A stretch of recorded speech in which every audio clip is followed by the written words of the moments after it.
Senior సిటిజన్లకు 60 ఏళ్లు దాటిన వారందరికీ ప్రభుత్వం శుభవార్త. వివరాలు ఈ వీడియోలో తెలుసుకుందాం. వీడియోని పూర్తిగా చూడండి, అప్పుడే మీకు కంప్లీట్ ఇన్ఫర్మేషన్ తెలుస్తుంది. అలాగే ఎవరైనా మన ఛానల్ని మొదటిసారి చూస్తున్నట్లయితే సబ్స్క్రైబ్ చేసుకొని బెల్ ఐకాన్ ఆల్ పైన ట్యాప్ చేయండి. ఇలాంటి లేటెస్ట్ అప్డేట్స్ నోటిఫికేషన్ రూపంలో వస్తాయి. అలాగే ఒక లైక్ చేయండి. మీరు లైక్ చేయడం వల్ల ఇలాంటి ఇంపార్టెంట్ ఇన్ఫర్మేషన్ చాలా మందికి రీచ్ చేసిన వారు అవుతారు. ఇక లేట్ చేయకుండా టాపిక్లోకి వెళ్ళిపోదాం.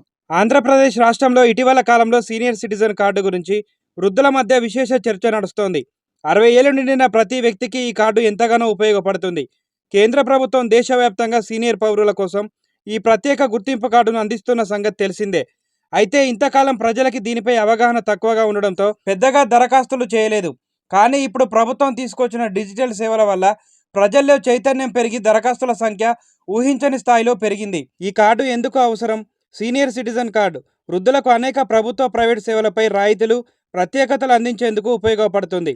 ఉదాహరణకు రైల్వే ప్రయాణాల్లో ఈ కార్డు చూపించడం ద్వారా రాయితీలు లభిస్తాయి.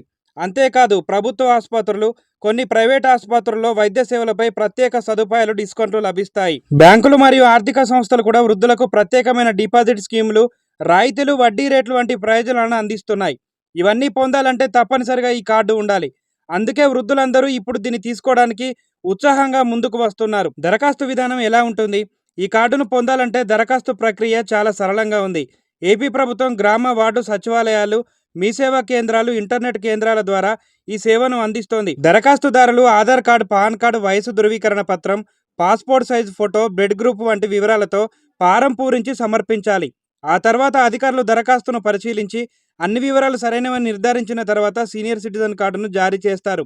ఈ ప్రక్రియ డిజిటల్ విధానంలో జరుగుతోంది కావడంతో వేగంగా మరియు పారదర్శకంగా నడుస్తోంది. ప్రభుత్వం తీసుకుంటున్న చర్యలు. ఆంధ్రప్రదేశ్ కూటమి ప్రభుత్వం సీనియర్ సిటిజన్లకు మెరుగైన సేవలు అందించేందుకు కట్టుబడి ఉంది. ఈ కార్డును డిజిటల్ రూపంలో అందించేందుకు ప్రత్యేక చర్యలు చేపట్టారు. ఈ నెల 1వ తేదీ నుండి కొత్తగా ప్రారంభించిన సేవల ద్వారా ఇప్పటికే 50,000 మందికి పైగా వృద్ధులు దరఖాస్తులు చేసుకున్నారు.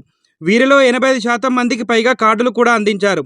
ఇది ప్రభుత్వంపై ఉన్న నమ్మకాన్ని మరియు వృద్ధుల అవగాహనను ప్రతిబింబిస్తుంది. వృద్ధులు సమాజానికి విలువైన శ్రేణి. వారిని గౌరవించడం మన బాధ్యత. ప్రభుత్వం తీసుకొచ్చిన ఈ సీనియర్ సిటిజన్ కార్డు వృద్ధుల అవసరాలను గుర్తించి వారికి అండగా నిలిచే ఒక మంచి పథకంగా నిలుస్తోంది. ఇది కేవలం ఒక గుర్తింపు కార్డు కాదు, వారిని జీవన ప్రమాణాన్ని మెరుగుపరిచే సాధనం.